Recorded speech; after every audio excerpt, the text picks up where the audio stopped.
The terrain of northern Chile is as varied as it is spectacular. In the driest region on the planet, there is sun, salt, and sand as far as the eye can see. But despite the sparkling blue allure of the Pacific Ocean, Day 5 at Dakar will be anything but a day at the beach.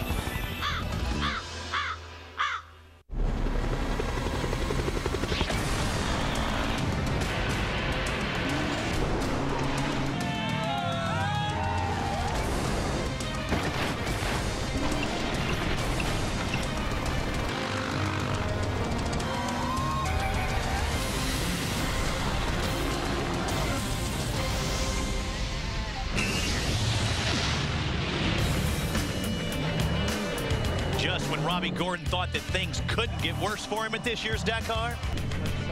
You guys haven't heard from the other car, have you? It went past checkpoint 1? No way, he drove right by me. Hi again, everyone. I'm Robbie Floyd. Welcome back to our continuing exclusive same-day coverage of Dakar 2011 on Versus.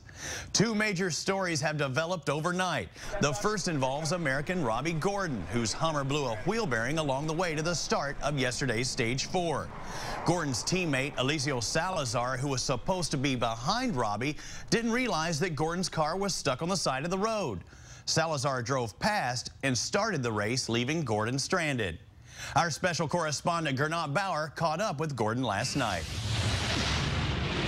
Robbie, we just got the confirmation from David Castera. You're officially disqualified. How did you take that message? You know, it is what it is. You put yourself in those positions, and what I don't understand is why we lost a wheel bearing today on the liaison. You know, we didn't work on a wheel bearing last night. It's the same one that has 1,500 miles on it, and it's disappointing. Obviously, we finally got to a place where the Hummer could match the speed of anybody because we got into the desert. And to be out on our first stage is what it is. But, you know, the guys did a good effort.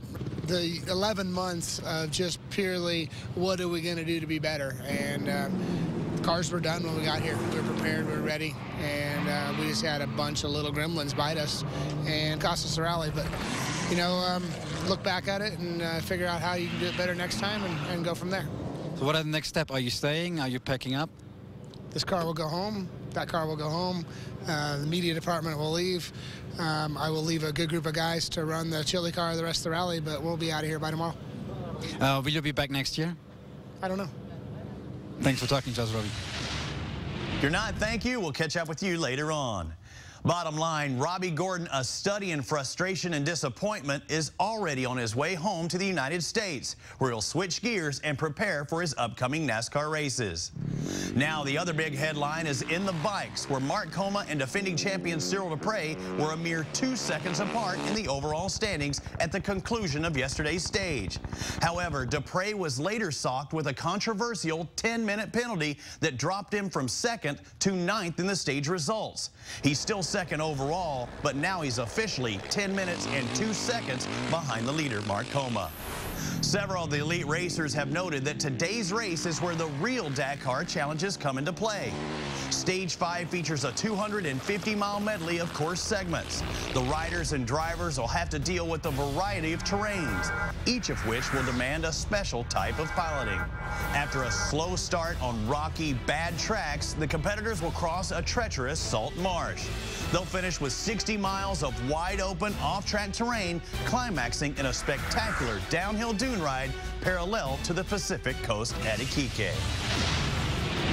Because of the extreme desert conditions, the organizers planned an early start for Stage 5, 7:25 a.m. local, because it won't be long before the heat is on in more ways than one.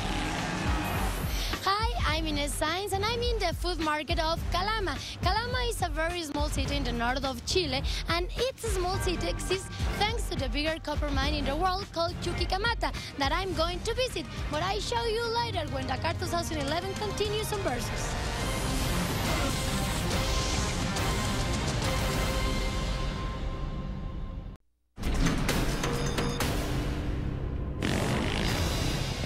Defending champion Cyril Dupre with a strong late surge finished second in yesterday's stage 4, 16 seconds behind Mark Coma. That left Dupre only 2 seconds behind Coma on the overall leaderboard. Or so we thought. But then race officials hit Dupre with a controversial 10-minute penalty. Our special on-site correspondent Gernot Bauer has the story of this dramatic development. Yeah, a lot of controversy when it came down to the story involving Cyril Dupre. The Frenchman got awarded late yesterday in the bivouac a 10 minutes penalty. And even for a rider of his qualities, 10 minutes are a tough nut to swallow. What happened? It was a very easy story. He left the bivouac early on to go on the liaison to present himself at the start of the special stage. But after a couple of meters, probably 400 only, he noticed that he forgot his gloves, a very important thing for a bike rider. So he went back, did a U-turn, went to the bivouac, but he did not use the main entrance, but a side entrance, went back to his team, got the gloves, and then took on the liaison and presented himself at the start of the special in time. Now, according to the rule book, this is forbidden, and he was awarded a 10 minutes penalty. Now, we wanted to ask Cyril about it, but he is not very happy, obviously, about the decision being taken. He didn't want to talk about it on camera. Understandable, because he wants to stay focused on the race and get it out of his system, out of his mind. We only can hope that it did not affect his today's results, but we cannot to be sure about it.